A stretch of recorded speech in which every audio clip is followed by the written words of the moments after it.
World Liberty TV. We are here with Teddy Atlas. Teddy Atlas is the trainer for Timothy Bradley, and Timothy Bradley is fighting his third fight with Manny Pacquiao in April in Vegas at the MGM. Teddy, he brought you in as a trainer. Tell us a little about the game plan for this fight. The game plan is always the same, to be the best Timothy Bradley possible when he gets in the ring. You know, we respect Manny Pacquiao very much, but you put that on the side and you work at just making Timothy Bradley the best he can be. And that takes care of a lot of things. When you tighten up all those things that need to be tightened up, that's part of my responsibility to do that. Timothy Bradley is one of the most courageous, gamest, toughest fighters of the last decade. He's one of the most winningest fighters of the last decade. So, you know, it's just a matter of making sure that you get him where he doesn't depend just on his toughness all the time. And he uses that great athleticism that he has in the best way possible, where it's defined in the best way possible. You're fighting a real good fighter. You're fighting Manny Pacquiao, one of the best fighters of the last 10 years, most dynamic fighters of the last 10 years, and a guy that wants to go off to the sunset the right way, that has a lot at stake, has, you know, a lot of incentive. But at the end of the day, Timothy will be prepared for what he has to be prepared for. Even the best fighters, there's flaws. He has great strengths, Pacquiao. Great strengths. He's fast. He's dynamic. He's explosive. He comes at you in surges. You know, he brings power with that speed. But there are opportunities that Timmy can take advantage of with all that. And we're going to work very hard at being ready to show that. You had actually stopped training, and Timothy had called you, and you guys actually had mixed feelings with that, and I think your daughter convinced you. Tell us a little about that.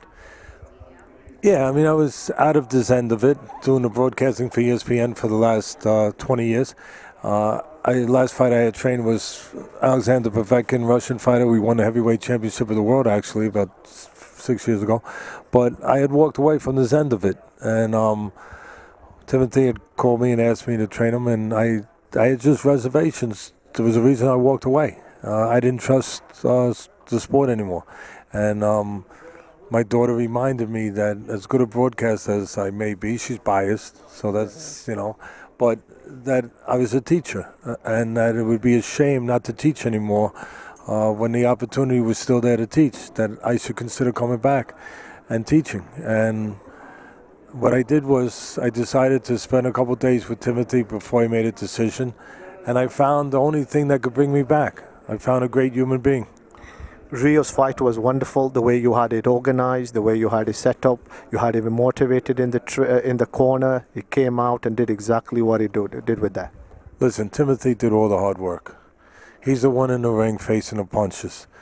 And he's the one in there that's facing the tremendous, tremendous pressure that most people will never understand that a fighter takes upon his shoulders when he gets in that ring. And he's the one. I did my job, but Timothy's the one who faced what he had to face and executed all the things we worked on, and had the intelligence, had the honesty to grasp whatever I taught him, because he'd been successful way before me. And here's a kid that was humble enough to say, you know what, I could still learn some things. And maybe I need to learn some things. And a lot of people with that kind of success, the ego would not have allowed them to do that. But Timothy is the kind of person, good, decent person, that he was humble enough to understand that, intelligent enough to understand that, and intelligent enough in the gym when I would show him something, he could understand why I was showing him and then grasp it and put it to use. So he deserves the credit a lot more than I do. You're also doing some work with Teddy's boxing schools. Tell us a little about that. Atlas Foundation. It's the Dr. Atlas Foundation.